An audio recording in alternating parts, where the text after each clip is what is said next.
Niwala ako si Kuya Manny sa US, nakatunghay din sa atin, ano? Okay. Kaya welcome din Kuya Manny dito sa anniversary ng church na iyong pinagpastoran din dito sa Cavite. Praise the Lord. Malaki ang bahagi mo sa simbahang ito. Naulit kanina na inaabot po natin ang mangyan. Nagkaroon kami ng burden para abutin ang mangyan kasi ang mangyan is one of the most neglected IP group in the Philippines. No, talagang kahabag-habag at kaawa-awa po yung kanilang kalagayan. May bagong tribo po tayong naabot, another town, pero sa bundok po siya. Yung una po nating naabot ay Iraya tribe, kasi ang mangyan may 8 tribo po sila, na may kanila silang dialect, no? So yung una po nating naabot ay yung Iraya tribe, at meron po tayong pastor na mangyan, si Pastor Lupe. And then ikalawang tribo po na inabot natin ay yung tribo ng Alangan. Hindi po mga bakla yun, ang Alangan lang ang tawag dun sa kanilang tribo. At ang pastor po natin doon ay si Pastor Arsenio. At meron po tayong nakuhang lupa. Siguro mga 1 hektarya po yun. At siguro by faith this coming January ay baka magsimula po tayo ng construction doon po sa lugar na yun. Praise the Lord. Okay. Ang team na sinabi sa akin ng inyo pong butihing pastora, ang sabi niya is about Christ-likeness. At ang pinaka-text po natin ay nasa John 15, verse 8. Pero sinama ko po yung verse 7, kaya 7 and 8 po yung pong aking babasahin sa oras na ito. Ang sabi, if you abide in me, and my words abide in you, you will ask what you desire, and it shall be done for you. By this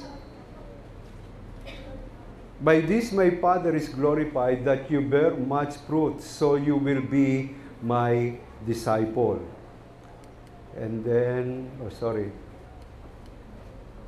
okay. So sa Tagalog po ang sabi, kung mananatili kayo sa akin at mananatili sa inyo ang mga salita ko, hingin ninyo ang inyong maibigan. Anything. No?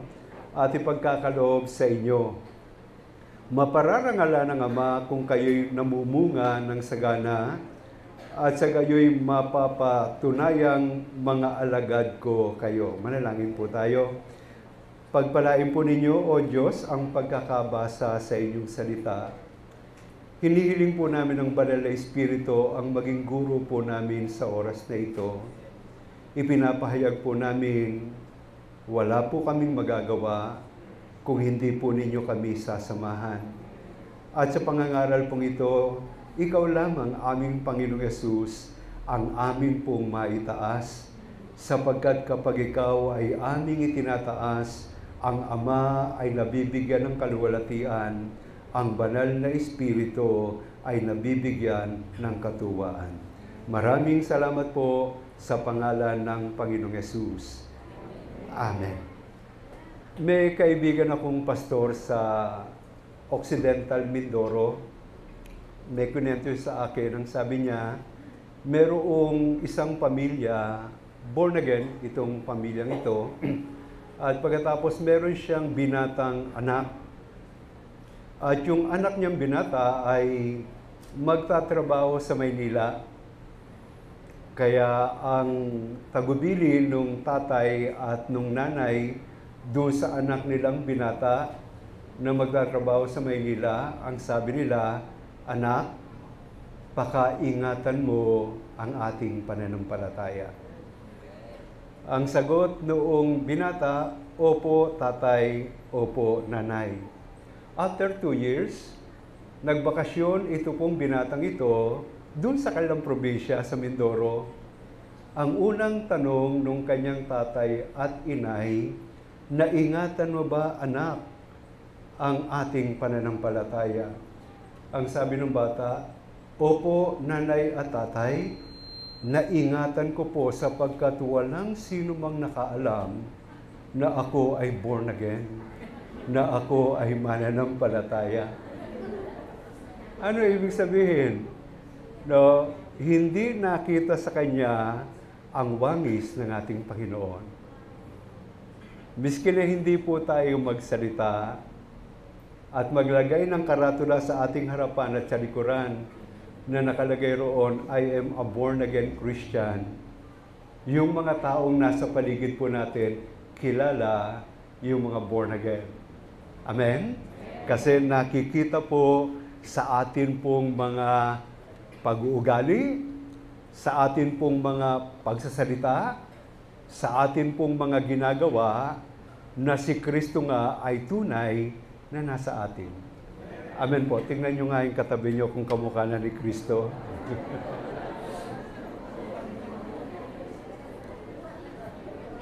Medyo kamukha na. Okay, as introduction to this message, ito po yung sabi, Christ-likeness is the process by which believers are conformed to the likeness of Jesus Christ, especially in relation to obedience to and trust in God. Through the Holy Spirit, God repassions believers in the image of His Son. Yung salvation po ay instant. Nung tanggapin po natin ang ating Panginoon, ligtas na tayo. Pero para maging kamukha po tayo ni Jesus, proseso po ito. Siguro laging kinekwento sa inyo ni Pastora Nora D yung kwento ng elevator. No, yung magsasaka na umani ng sagana. Natuwa yung lalaki, kaya sabi niya sa kanyang asawa, dahil masaganang ani, kumita tayo ng maganda, magmo-mall tayo. Kaya nagpunta sila sa mall na malaki, at pagkatapos nakita noong farmer, yung lalaki, na merong pintong may magic, yung bang bubukas, may papasok, sasara, mamaya bubukas, may lalabas. So nakita niya merong pumasok na isang matanda, medyo kuba na, at talagang kulubot na yung kanyang muka. Kumbaga sa wala ka ng gandang makikita sa kanya. And then, nung sumara ang pinto, maya-maya, bumukas, may lumabas na napakagandang babae. Nagulat siya. Sabi niya, wow, may magic itong pintong ito. Kaya ang ginawa niya, tinawag niya yung kanyang asawa at ang sabi niya sa kanyang asawa, pumasok ka doon sa pintong yon. Para pag sumara at lumabas ka, no, nabukas, lumabas ka, magiging maganda ka uli. Alam niyo, minsan ganun ang akala ng mga taong nakapaligid sa atin, na ang church parang may magic door, na kapag pumasok, yung taong napakasama, paglabas, mabait na mabait.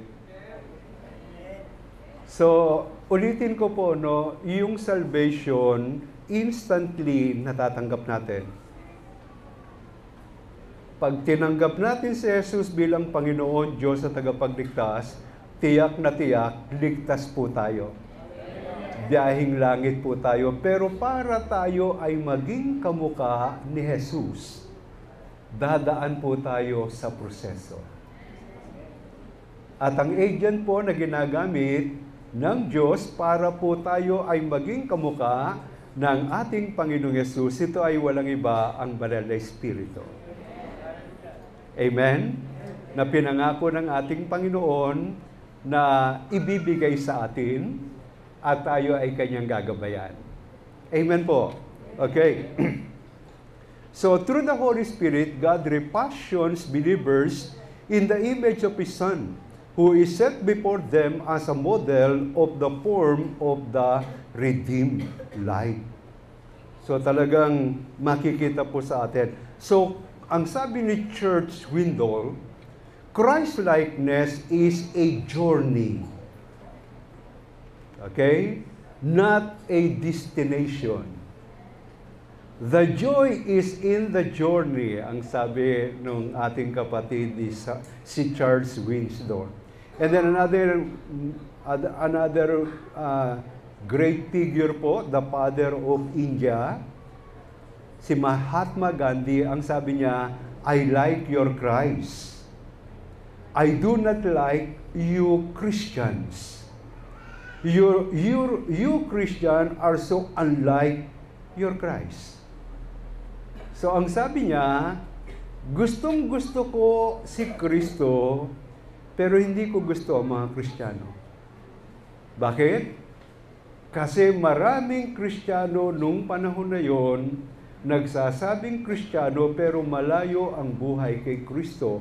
Kasi ang tao pong ito, orphan po siya, lumaki po siya sa orphanage na niraran ng mga white missionaries from England. So siguro hindi nakita dito sa mga missionaring ito ang ating Panginoong Hesus. Kaya si Mahatma Gandhi, imbis na maging Kristiyano, tinanggihan niya na maging Kristiyano. Kaya napakahalaga po na makita po sa buhay natin ang pagiging Kristiyano. Remember yung slogan po natin, ang Kristiyanong walang kwento, walang kwenta, ang Kristiyanong walang patotoo, hindi totoo. So kailangan magkaroon po tayo ng kwento, magkaroon po tayo ng kwenta. Makita po sa atin ang ating Panginoong Hesus. Si Charles Spurgeon, ang sabi niya, the Christian should take nothing short of Christ for his model. Ulitin ko ang sabi niya, the Christian should take nothing short of Christ for his model. O di ba yung sikat na female group ngayon, ano tawag nun? Bini, no? So makita mo yung mga kabataang babae ginagaya eh. No, parang model nila itong grupong ito, kaya yung kalampananamit, yung haircut nila, no, ginagaya nila. Kaya ito yung sabi ni Charles Spurgeon, no, the Christians should take nothing short of Christ for his model. Kailangan ng modelo po natin ang ating Panginoong Hesus. Si Johnny Hunt, ang sabi niya, God, please keep my eyes focus on the only target worth hitting. Ano ito? Christ-likeness. Lahat po tayo, alam ko ito po yung target natin. Maging kamukha po tayo ng ating Panginoon. So siguro hindi pa tayo kamukhang kamukha, pero nahahawig na tayo sa ating Panginoon. Amen po ba? Sabihin mo sa katabi mo, pagtiyagaan mo ako, hindi pa tapos ang Diyos sa akin.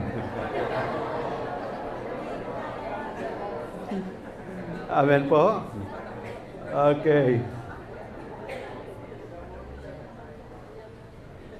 And then, another man of God, si Rick Warren, ang sabi niya, Christ-likeness is your eventual destination. But your journey will last a lifetime. Amen po ba? Talagang pag na-born again po tayo at nagpatuloy po tayo sa journey natin sa ating Panginoon, makikita po natin, unti-unti nagiging kamukha tayo ng Panginoon. Mismo ikaw mismo, sarili mo, nagugulat ka, nagtataka ka. Dati pag nagulat ka, ang lumalabas, puto seko eh. Natuwa, puto seko. Nagalit, puto seko. No, pero mapansin nyo ngayon, hindi lumalabas ito sa ating bibig. No, kasi ang destination po talaga natin, isang araw magiging kamukhang kamukha tayo ng ating Panginoong Yesus. Amen po. Kaya nga sabi sa Bible, from glory to glory, God is changing me. Mula sa kaluwalhatian, patungo sa panubagong antas ng kaluwalhatian, binabago po tayo ng ating Panginoon. Another man of God, ang sabi niya, our weaknesses are not as negative as we may believe. They make us rely upon God's grace and power for greater Christ-likeness and ministry. Amen po? Okay. Now, another man of God, ang sabi niya, now it is the blood of Jesus which saves, and it is the same blood which cleanses and sanctifies. And as we had to come to Jesus to be flung unto the fountain, so we have to abide in Jesus by fellowship to grow up into Christ-likeness. Kung sino ang lagi nating kasama, nagiging ganun tayo. Kaya nga may kasabihan sa English, ang sabi niya, tell me who are your friends and I will tell you who you are. Kung sino ang kasama natin, nagiging ganun tayo. Pag ang kasama natin lagi ang ating Panginoong Yesus, nangako naman siya na hindi niya tayo iiwan at pababayaan. Isang araw, makikita po natin, magugulat ang mga nakapaligid sa atin at pati mismo tayo magugulat na tayo, pagharap natin sa salamin, kamukha na ni Kristo. Amen po? Kahit hindi tayo magsalita, nakikita po si Kristo sa buhay ng bawat isa. Now, ang tanong, how to be Christ-like? Okay, the first thing na dapat natin gawin para ikaw at ako ay maging kamukha ng ating Panginoon, we need to abide in Christ. Kailangan nakakabit po tayo kay Kristo.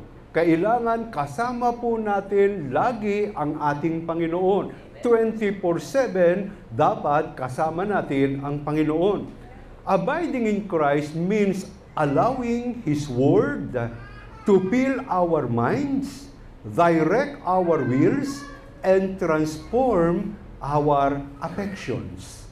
So ito po ang ibig sabihin ng abiding in Christ, yung pagiging kasama ni Kristo, pinababayaan po natin o pinapayagan po natin ang salita ng Diyos ang pumuno sa atin pong isip, ang magbigay ng direksyon sa ating pong mga ninanais, at pagkatapos magbago po sa lahat po ng ating nararamdaman. Okay?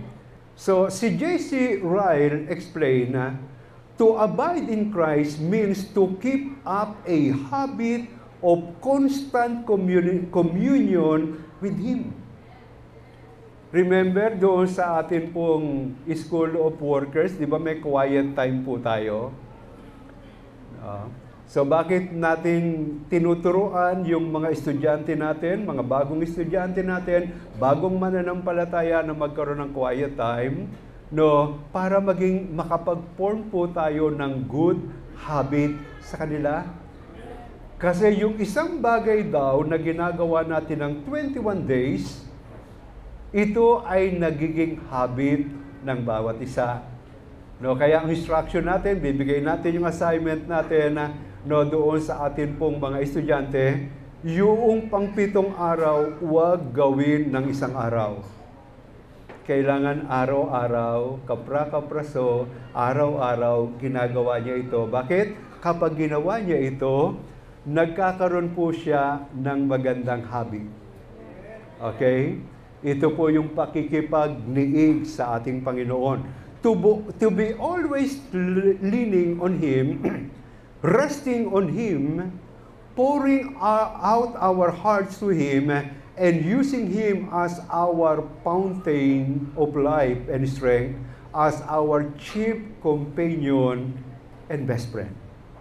Ito po yung abiding sa ating Panginoon. John 15 verse 4, ang sabi diyan, abide in me, and I in you, as the branch cannot bear fruit of itself unless it abides in the vine, neither can you unless you abide in me. Kung may punong kahoy po kayo, no, nagkaroon ng malakas na hangin, no, yung sanga ng puno ay ano tawag doon, nabali, no? So, nandoon pa rin siya, kaya lang bali na siya. Makikita po natin, pag namunga po yung punong kahoy na ito, lahat halos ng sanga namumunga, pero yung sanga na nabali, hindi siya mamumunga. So, ganun din ang bawat isa sa atin. Para makita po sa atin ang ating Panginoong Jesus, kinakailangan lagi po tayo na nakakabit sa ating Panginoong Jesus. Pag lagi po tayong kasama, lagi po nating kasama ang ating Panginoong Jesus, makikita po natin, binabago niya ang ating isip, binabago niya ang ating puso, binabago niya ang takbo o lakad na ating ginagawa, at yung ginagawa po natin, mga bagay na nagbibigay ng kaluwalhatian sa ating Panginoon. Now, sa Exodus, the example of Moses, Exodus chapter 34, verse 29. Ang sabi, now, it was so, when Moses came down from Mount Sinai, remember si Moses, nag-stay siya doon sa Mount Sinai noon ng 40 days. Kasama niya ang Panginoon. Total fasting si Moses. No, bakit nagawa niyang total fasting? 40 days na walang kain, walang inom ng tubig, kasi ang nag-sustain sa kanya yung presence ng ating Panginoon. Okay? So, ang sabi nito, nung siya ay bumaba mula doon sa bundok ng Sinai, dala-dala niya yung dalawang tablet ng bato na sinulat ang 10 Commandments ng ating Panginoon. Ang sabi that Moses did not know that the skin of his face shone while he talked with him. Dahil 40 araw at 40 gabi ang kausap ni Moses ay ang banal na Diyos. Yung glory ng ating Panginoon napunta kay Moses. Kaya nga, di ba minsan yung mag-asawa, minsan napapagkamalang magkapatid. Magkapatid ba kayo? Bakit? Magkamukha kayo eh. Bakit nagiging magkamukha? Kasi laging magkasama. Yung isip nila parang iisa eh. Yung pagsasalita nila parang iisa. No? So, si Moses, gano'n na nangyari sa kanya dahil kasama niya yung ating Panginoon at ang ating Diyos, yung glory niya ay nagniningning doon sa lugar na yon. Hindi napansin ni Moses, yung glory ng Panginoon nasa kanya. Kaya minsan, magugulat tayo eh. Kamukha na pala tayo ni Kristo, hindi pa natin alam, kamukha na pala tayo ni Kristo. So, bakit nabago ang ating pananalita? Nabago ang ating pag-iisip. Nung ako po ay kabataan pa, na born again po ako, 25 years old po ako. Nagtuloy-tuloy po ako sa lakad para sa ating Panginoon. Nung medyo kabataan pa ako, marami akong pangarap. Ang pangarap ko magpunta ng US. At doon ako tumira sa US. At pwede namang mangyari kasi yung mamang ko, nandoon po siya. No? Pero matapos akong maborn again, alam niyo na wala sa aking puso ang mga bagay na ito. Ang pangarap ko noon, yumaman ako. Pero yung mga bagay na yun nawala na po sa aking puso. Ang kayamanan ko ngayon si Kristo. Amen po? Na lahat ng aming pangangailangan, ito ay pinuprovide ng ating Panginoon. Okay, so nagningning ang mukha ni Moses sa verse 30, so when Aaron and all the children of Israel saw Moses, behold, the skin of his face shone, and they were afraid to come near him. Dahil nagniningning ang mukha ni Moses, sila ay nasisilaw sa kaningningan na So parang natakot silang lumapit kay Moses. Kaya mapansin nyo yung mga tao na gumagawa ng makamundong bagay, pag dumarating tayo, lumalayo sila. Naalala ko nasa Metrobank po ako. No, from Metrobank Makati, nung ako po ay mag-asawa, nag-request ako ma-transfer sa Metrobank Binondo kasi tika-Caloocan ako eh. Na-approve naman yung akin pong request, kaya dala-dala ko yung aking transfer na letter. Nag-report ako sa Binondo office, yung pinaka-branch head, ibinigay ko yung aking sulat, binasa niya, sabi niya, welcome dito sa Binondo branch. Kaya lang, meron kaming kultura dito sa branch na ito, lahat ng bagong empleyado, ibino-blow out namin. Kaya sabi niya, after office hour, wag kang uuwi. May lakad tayo for the boys. Sabi ko, sir, saan po tayo pupunta? Sabi niya, pupunta tayo sa Condesa. Sabi ko, ano po yung Condesa? Sabi niya, yung Condesa, ito ay dissenting beer house. May dissenting bang beer house? Kaya sinabing dissenting beer house kasi yung mga parokyano, mga bank employee, mga naka-necktie, mga nakabarong. No?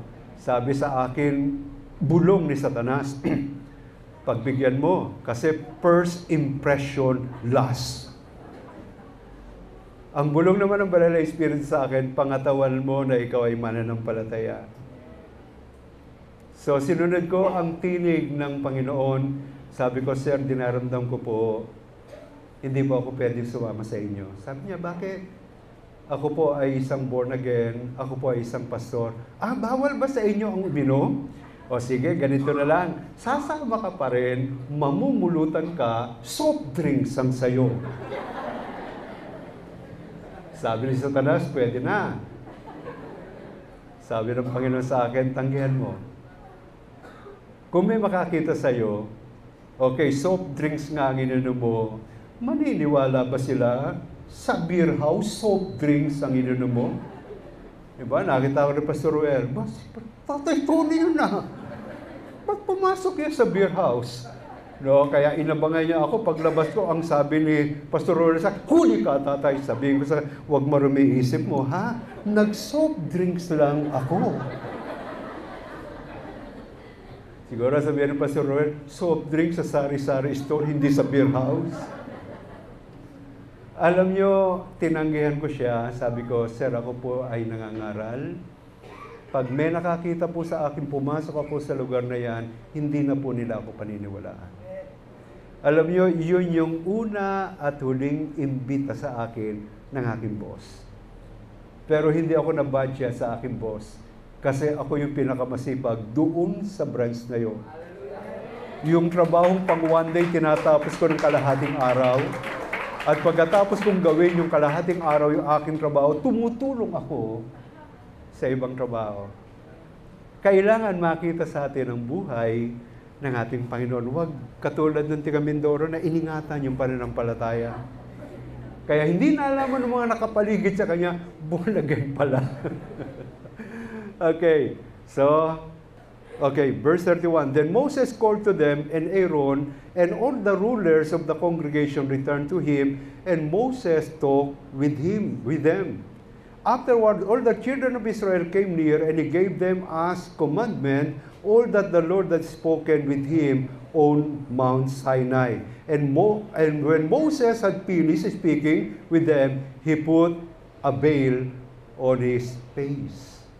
Kaya makikita natin kung sino ang kasama natin, nagiging kamukha tayo ng nakakasama natin. Kaya we need to abide sa atin pong Panginoon.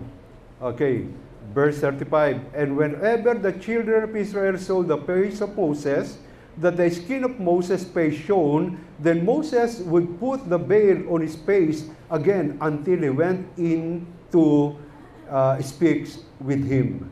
So, para maging kamukha po tayo ng ating Panginoon, we need to abide with Him. No? And then, ikalawa, para maging kamukha po tayo ng ating Panginoon, we need to abide in His Word. Kung ano ang binabasa natin, ang minemeditate natin, nagiging ganun po tayo. Okay?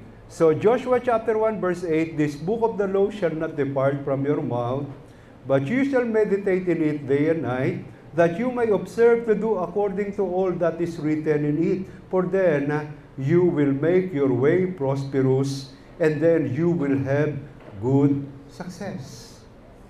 Kung nais po nating maging prosperous ang ating buhay, ang ating pamilya, at maranasan po natin hindi basta lamang simpleng success, kundi good success, ang payo ni Joshua sa pamamagitan ng pagbulong ng banal na Espiritu sa kanya, ang sabi, ang aklat na ito ng kautusan, huwag mahiwalay sa iyong labi o sa iyong bibig, kundi ito ay iyong i-meditate, pagbulay-bulayan, araw at gabi.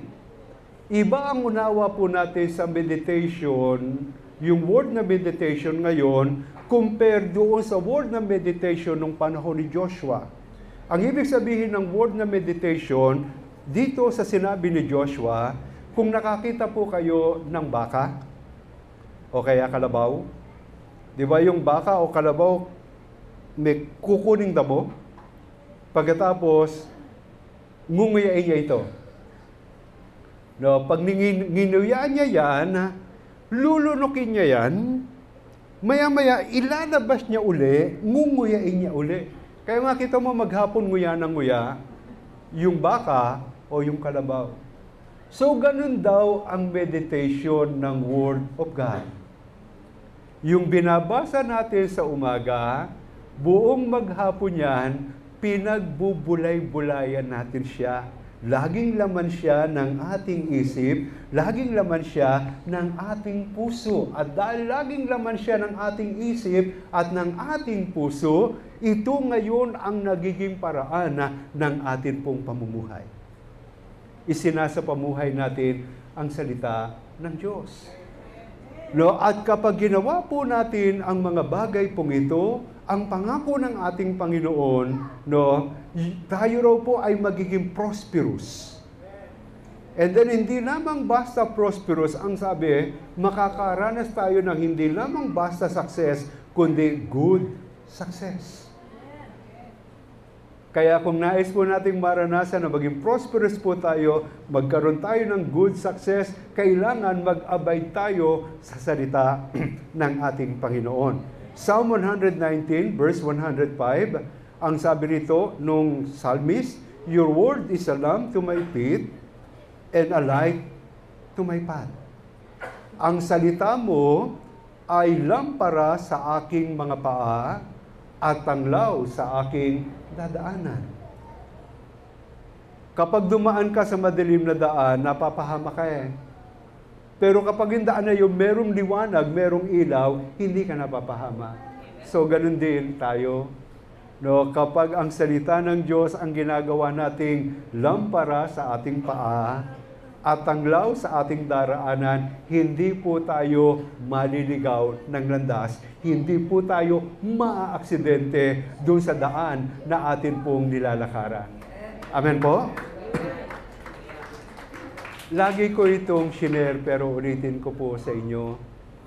Nung magsimula po tayo sa Mangyan Mission, ang Mangyan Mission ay napakagastos na mission. Wala kang makukuha sa kanila. Ang makukuha mo diyan kamote, balinghoy. No, pera, wala. Talagang puro palabas. So, merong isa ring pastor doon na ang ministry niya ay Mangyan. And then nagkatagpo po kami, tatawid po kami ng ilog. Tapos kinausap niya ako, ang sabi niya, matagal na kitang nababalitaan, pero hindi tayo magkakilala. Nagkakwentuhan kami. And then ang sabi ko sa kanya, dahil nagmamadali ako, sabi ko, pagbalik ko, mag-usap po tayo. And then binigay ko yung Facebook account ko sa kanya. No, siya binigay naman yung Facebook account sa akin. Naging magkaibigan kami sa Facebook. And then nakita ko, may common friend kami sa Facebook, bishop siya. No? Tapos, minessage ko siya, ang sabi ko, Pastor, kaibigan po pala ninyo si Bishop. Sabi niya, kaibigan ko siya sa Facebook, pero hindi ko pa siya namimit ng personal. Sabi ko, kaibigan ko po yan, kasi pag nagpupunta kami sa ibang bansa, siya po yung nag-uho sa amin. Kilala mo yon? Kasi na yun. Okay. So, biglang-bigla isang araw ay tinawag ni Ate Emmy ang aking atensyon. Kasi merong pinadala yung kaibigan namin Bishop na chat niya doon sa kaibigan niyang pastor na negatibo ang report sa akin. Ang report niya, ang suplado ko raw. Alam ko naman hindi ako suplado eh. At pagkatapos kung ano-anong mga negatibo yung sinabi, kaya kinonta ko ngayon itong bishop na ito, and then in-explain ko yung pagkakakita namin, sandali lang, no, kasi nagmamadali ako. Ang sabi ko, pag bumalik ako, mag-uusap kami. Sabi ko, hindi ko po malaman bakit niya ako parang sinisiraan sa inyo. Sabi nung bishop na kaibigan namin, hindi naman ako naniniwala sa kanya, ikaw ang pinaniniwalaan ko kasi mas kilala kita kaysa kanya. Alam niyo, galit na galit ako. Ewan ko kung naranasan niyo, miski na pastor kayo, yung nagalit kayo. No, sabi ko, sinave ko lahat yung chat. Sabi ko, pag nagkita kami, pamumukha ko sa kanya itong mga paninira na kanyang ginagawa sa akin. Alam niyo, kinausap ako ng Diyos. Sabi ng Diyos sa akin, kung maipamukha mo yung paninirang yan sa'yo, ano ang mapapala mo? Nag-isip ako, magkakaroon ako ng kaaway sa Mindoro. At baka hindi na ako makalabas ng bundok. Sabi ng Lord sa akin, magpatawad ka. Kasi kung papaano tayo nagpapatawad, ganun din ang pagpapatawad na ginagawa sa atin ng ating Ama. So, kahit parang hindi ko maramdaman na dapat magpatawad ako, kasi ang tingin ko parang aping-api naman ako.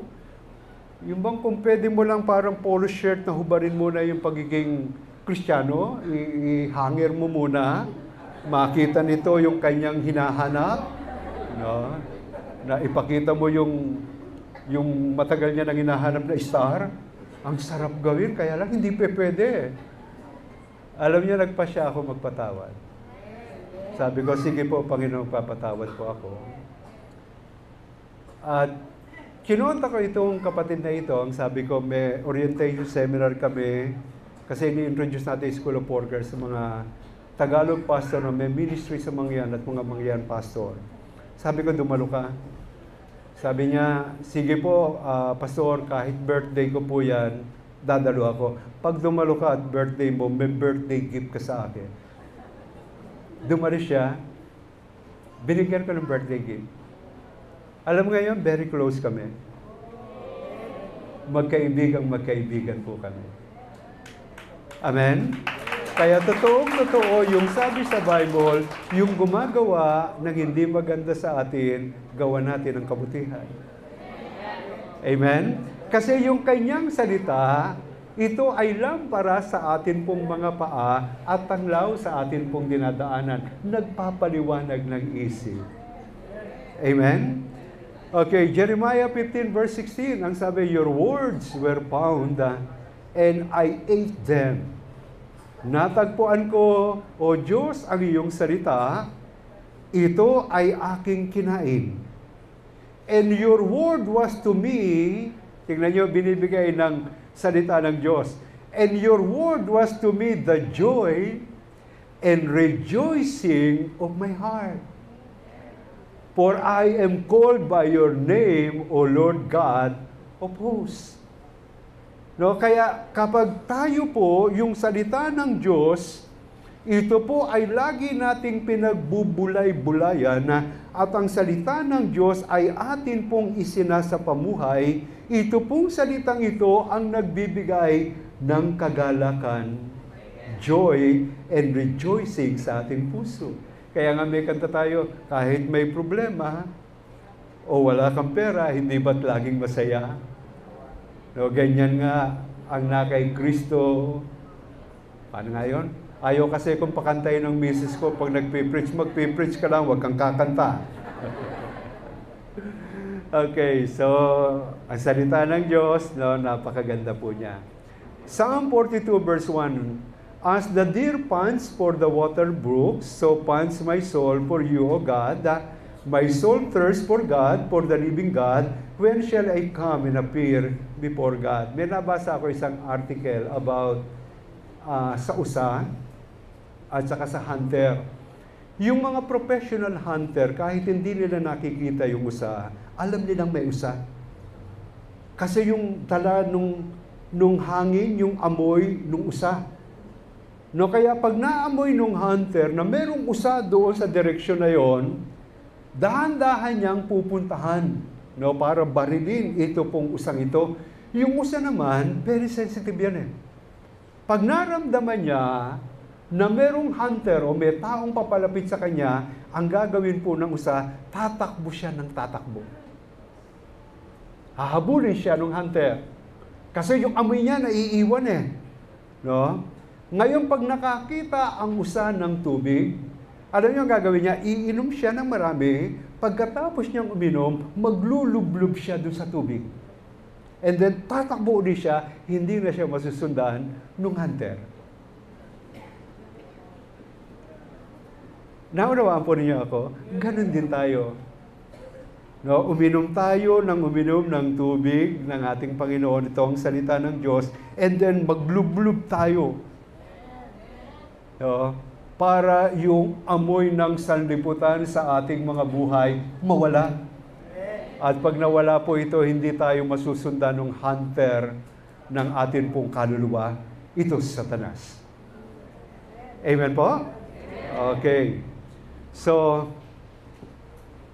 another example, no, nung abide in His Word, ito po yung nasa Luke chapter 1, 38 to 40, dahil 38 years anniversary po ninyo, mga 3 hours at saka 8 minutes po yata ako magpipreach ngayon. Biro lang po. Luke chapter 1, 38 to 40, okay, ang sabi rito, Now it happened as they went that he entered a certain village, and certain woman named Martha welcomed him into her house. And she had a sister called Mary, who also sat on Jesus' feet and heard His word. Okay? So, pagkatapos ito, but Martha was distracted with much serving, and she approached him and said, Lord, do you not care that my sister has left me to serve alone? Therefore tell her to help me. Si Martha ay parang Pilipina. Di ba? Pag may naging bisita, no, makita mo yung nanay, paupuin lang yung bisita, upo ka dyan. Kumari, upo ka muna dyan. Takbo sa kusina. Ano gagawin? Magpe-prepare ng merienda. Eh, nung panahon na yon, no, walang Grab, no, para mag-order, no, kaya lahat mano-mano eh. No, siguro kung gagawa ng tinapay, no, yung harina ay kanya pang imamasa, no, at wala namang gas stove na bubuksan agad na gano'n. Kaya hirap na hirap si Martha, naisip niya, meron siyang kapatid na dapat tumulong sa kanya. Kaya lumabas siya, hinanap niya yung kapatid niya, nakita niya si Maria nakaupo sa paanan ng ating Panginoon. Kaya ini-imagine ko ang itsura ni Martha, na mayawang siguro ito, medyo yung kilay ay tumaas, kumunot ang noo, and then nagreklamo sa ating Panginoon. Sabi niya, Panginoon, wala bagang anuman sa iyo na pinababayaan ako ng tamad na yan, na maglingkod sa iyo na nag-iisa. Utusan mo nga yan, na sumama sa akin, no, para makapaghanda ng merienda. Pero ano ang sabi ng ating Panginoon? Ang sabi ng Jesus answered and said to her, Martha, Martha, you are worried and troubled about many things. But one thing is needed, Mary has chosen that good part which will not be taken away from her. Ano yung mahalaga kay Mary? Marinig ang salita ng Panginoon. Amen po? Nung nandun kami, nagpupunta pa kami sa Qatar, dahil sa TMA, Huwebes ng gabi, yung mga OFW na laborer ando na sa church.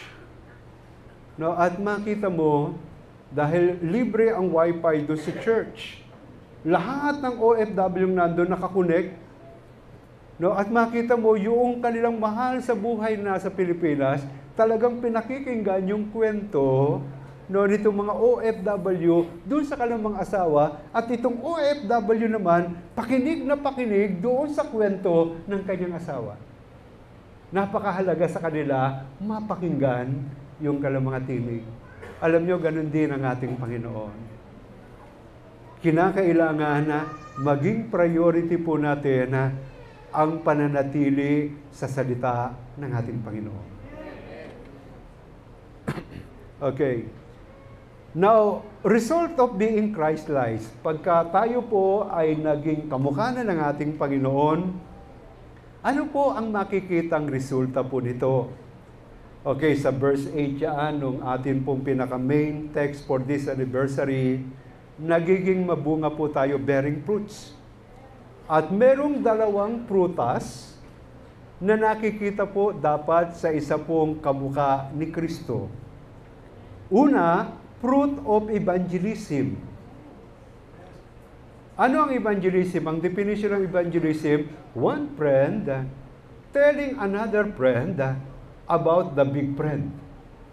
Isang kaibigan, kwinentuhan niya ang kanyang kaibigan patungkol sa isa pang kaibigan. Ito ang ating Panginoong Yesus. Okay, now John 15:16, ang walang kamatayang John 15:16, at nung buhay si Lolo Ben, kailangan New King James Version yan. Okay, sabi diyan, you did not choose me, but I chose you and appointed you that you should go and bear fruit and that your fruit should remain. That whatever you ask the Father in my name, He may give you. Lagi ko sinasabi, ang paboritong i-quote ng mga Kristiyano, yung last part ng John 15:16, that whatever you ask the Father in my name, He may give you. Pero alam po ninyo mga kapatid, wala po tayong karapatang angkinin ang huling bahagi ng verse na yan, malibang gawin natin yung first part of that verse. Yung first part of that verse, merong trabaho na binigay sa atin ng ating Panginoon. Ano ang trabaho ito? Hahayo tayo para tayo magkaroon ng bunga, meaning evangelism. And then, pag nagkaroon tayo ng bunga, yung bunga dapat manatili, ibig sabihin, discipleship. Kaya mapapansin natin, yung mga church na ang focus nila, evangelism at discipleship, makikita nyo ang daming himala sa simbahan yun. Kasi matapos natin gawin ang bagay na yon, saka lamang natin pwedeng angkinin yung pangako ng ating Panginoon. Kaya makita nyo, yung mga simbahan ang hilig mag-evangelize, mag-discipleship, makita nyo ang daming himala na nararanasan diyan sa simbahan yan. Pag ang simbahan ginagawa niya yung Great Commission, nagiging mabunga yung simbahan yan kapag ang simbahan inumit nila yung Great Commission, nagiging consumption yan. Parang hindi nyo nag-get, ano? Okay, kaya tutok po tayo, no, sa atin pong vision at saka mission po. Nakatutuwa kasi nagpe-pray po kami ng eldership ng ano ba yung what next na dapat ibigay sa GIA community. And then ang gusto pang Lord sa amin, ang sabi niya, magdadaos kayo ng 50th anniversary sa 2025. Kaya ang sabi ng Lord sa amin, i-challenge ang buong community na mag-offer sa Diyos ng bagong 50 new churches before 50th anniversary. Kaya nag-challenge po kami, tapos bawat region, hiningi po namin yung commitment nilang, nakatutuwa, yung commitment ng buong pong region natin sa Pilipinas at saka sa abroad, I think mga 92, no, ang commitment. And then, nagbilang po kami this month, no, No. Last month, noon pong commitment na naging simbahan na. Alam nyo, ang naging simbahan na, out of that commitment, ang challenge sa atin ng Diyos, 50 lang, meron po tayong 55 new churches.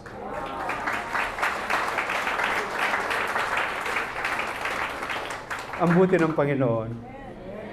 Pag tayo po ay nagsama-sama, nagtulong-tulong sa pagsulong ng kaharian ng Diyos, yung mahirap na trabaho nagiging magaan. Amen po? Kaya hindi po tayo titigil, no, sa evangelism at discipleship po. At kapag ginawa po natin yan, sigurado po tayo, anuman ang hihingi natin sa Ama, ibibigay ito sa atin ng ating Panginoon.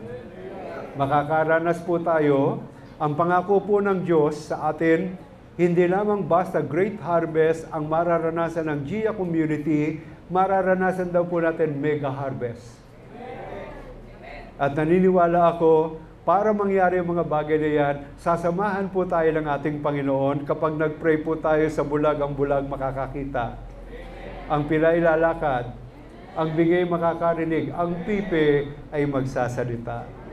Magkakaroon po ng himala sa atin pong community. Kaya hindi totoo yung sinabi ni Nora Honor, walang himala. Merong himala. Amen po? Okay. Matthew 28, verse 18, and Jesus came and spoke to them, saying, all authority has been given to me in heaven and on earth. No? So, kaya ang sabi niya dito, go therefore and make disciples of all the nations, baptizing them in the name of the Father, and of the Son, and of the Holy Spirit. Another praise report po natin, may mga simbahan na po tayo nabuksan sa Africa. Marami na po tayong simbahan sa Africa. And then ngayon pinagpe-pray po natin kasi ang sinasabi ng Lord na magkakaroon ng GIA churches in every continent. Kaya ngayon ang pinagpe-pray po natin ay yun pong Australia at saka New Zealand. No? Kinukuha po namin yung mga contact, kung may mga kamag-anak po kayo nasa Australia at saka nasa New Zealand o may mga miyembro po kayo nag-migrate sa lugar na yon, makipag-coordinate lang po kayo sa HQ, ibigay po ninyo, no, kasi isang araw ay iipunin po natin yan, pupunta si Pastor Mark Behiga, no, at team, pupunta ng Australia at saka New Zealand para simulan po yung simbahan sa lugar na yon. Amen po. Ito po yung ginagawa ng ating Panginoon. Okay. So, gusto ko i-share sa inyo yung example ni Rick Warren, yung tatay niya. Ito po ang kwento niya. Kung nabasa niyo yung purpose-driven, at kung medyo nakalimutan niyo, paalala ko sa inyo yung patotoo ni Rick Warren. Ang sabi niya, I want to share to you a part of Rick Warren book entitled Purpose-Driven Life. And this is the story of his father who was about to die. Yung tatay niya naghihingalo na. Yung nagkokomatos, biglang matatauhan, no? At kapag natauhan itong kanyang tatay, yung nagising siya, ang sinisigaw niya, save one more for Jesus. And then, so Rick Warren, his dad, ang sabi, my father, was a minister. Ito yung kwento ni Rick Warren. My father was a minister for over 50 years. Serving in a small churches. Parang tayo, yung community. No? Ang sabi, his favorite activity was taking teams of volunteers overseas to build church building for small congregations. Yung mahihirap na bansa, pumupunta sila dyan, yung maliliit na grupo, and then pinagpapatayo nila ng building. So, habang sa araw nagtatayo silang building, sa gabi nag-evangelism sila. Yun yung kanilang ginagawa. Ang sabi nito, in his lifetime, ang sabi ni Rick Warren, Dad built over 150 churches around the world. Yung physical na church building. And then, ang sabi rito, in 1999, my father died of cancer. In the final week of his life, the disease kept him awake in a semi-conscious state nearly 24 hours a day. So, parang critical ang kanyang kondisyon, no, sa mga huling linggo, araw ng kanyang buhay. So, nagiging semi-conscious siya. And then, as he dreamed, he talked out loud about what he was dreaming. Mostly, he relived one church building project after another one night near the end of his life. Ang sabi, we were by his side. Dad suddenly became very active and tried to get out of bed. My wife insisted he lay back down. And then, but he continued to persist. So my wife finally asked, Jimmy, kaya mahirap maging manugang ang Amerikano, no? Biruin mo, imbis na Papa Kaloy, sasabihin sa'yo, Kaloy. Parang sa atin hindi maganda yun, no? Pero sa kanila, normal yon. Kaya ang sabi ng wife ni Rick Warren, Jimmy, what are you trying to do? He replied, God to save one more for Jesus. God to save one more for Jesus. During the next hour, he said that praise probably 100 times. God to save one more for Jesus. I sat, ang sabi niya, by his bed with tears flowing down my cheek. I bowed my head to thank God for my dad's faith. At that moment, Dad reached out and placed his frail hand on my head and said, save one more for Jesus. Save one more for Jesus. Kaya dito makikita natin, pag tayo po ay kamukha ng ating Panginoon, nakikita po sa atin yung fruit of evangelism. Amen? Parang DNA na po natin yan. Na kapag may nakatabi, hindi pwedeng hindi ito makarinig ng mabuting balita ng kaligtasan. Okay. So, naktawan kayo ba example? Okay. Another fruit na dapat makita sa atin, ito yung fruit of the Holy Spirit. Kapag tayo ay kamukha ni Kristo, ang fruit ng Holy Spirit nakikita po sa atin. Ano yung fruit ng Holy Spirit? It is the very character of our Jesus Christ.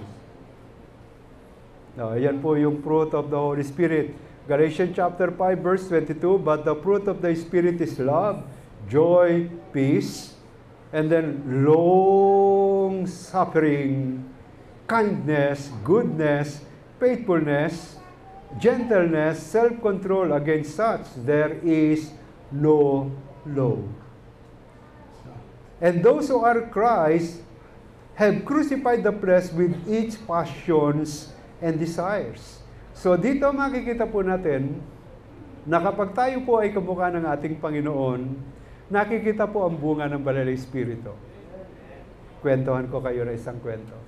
May isang Kristiyano, committed na Christian, matandang babae siya, byuda, maganda ang kanyang pamumuhay nung araw, pero nagkaroon siya ng testing. Naghirap siya. So, doon sa kanilang lugar, ay merong isang Christian radio station na pwede kang manghingi ng prayer request. No, sabihin mo yung pangangailangan mo and then pinagpe-pray noong counselor doon sa radio.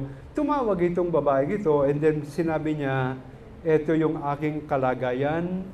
Dati maalwan ang buhay ko, pero ngayon ako ay dumadaan sa pagsubok ng pananampalataya. Nahirap na hirap ako, pero sa kabila nito, nananatili ako nakakapit sa Panginoon.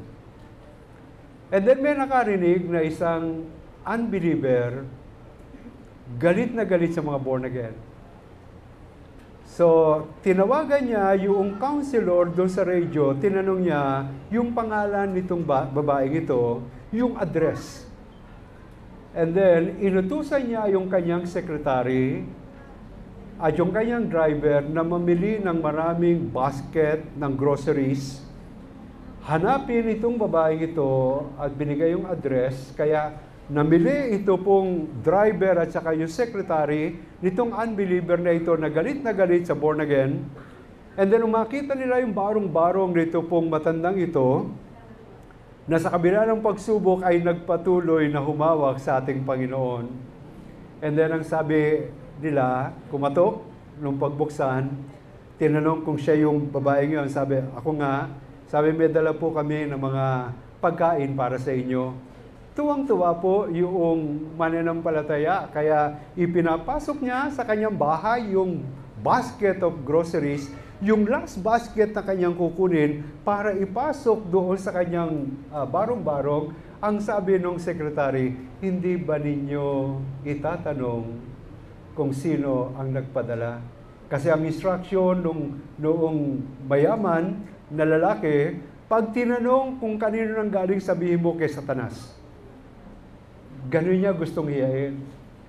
Ang sabi ng secretary, dito sa Christian na dumadaan sa pagsubok pero nakakapit pa rin sa Panginoon, ang sabi, hindi po ba ninyo itatanong kung saan ang galing ang mga pagpapalang yan? Ang sabi ng Kristiyano, hindi na mahalaga. Kasi naniniwala ako ang Diyos ko makapangyarihan kahit si Satanas pag inutusan niya, susunod sa Kanya.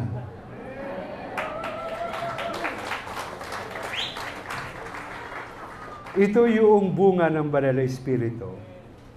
Na kahit may pinagdadaanan po tayong hindi maganda, nagpapatuloy po tayong humawak sa ating Panginoon.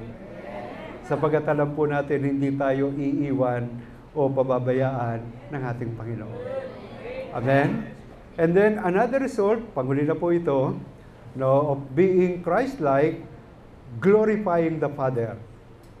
Nabibigyan natin ng kaluwalhatian ang Diyos. Paano natin nabibigyan ng kaluwalhatian ng Diyos? Romans chapter 12, verse 1, ang sabi diyan, I beseech you therefore, brethren, by the mercies of God, that you present your bodies a living sacrifice, holy, acceptable to God, which is your reasonable service or worship. Ang sabi, and do not be conformed to this world. Huwag kayong umayon sa takbo ng sanlibutan ito, but be transformed by the renewing of your mind.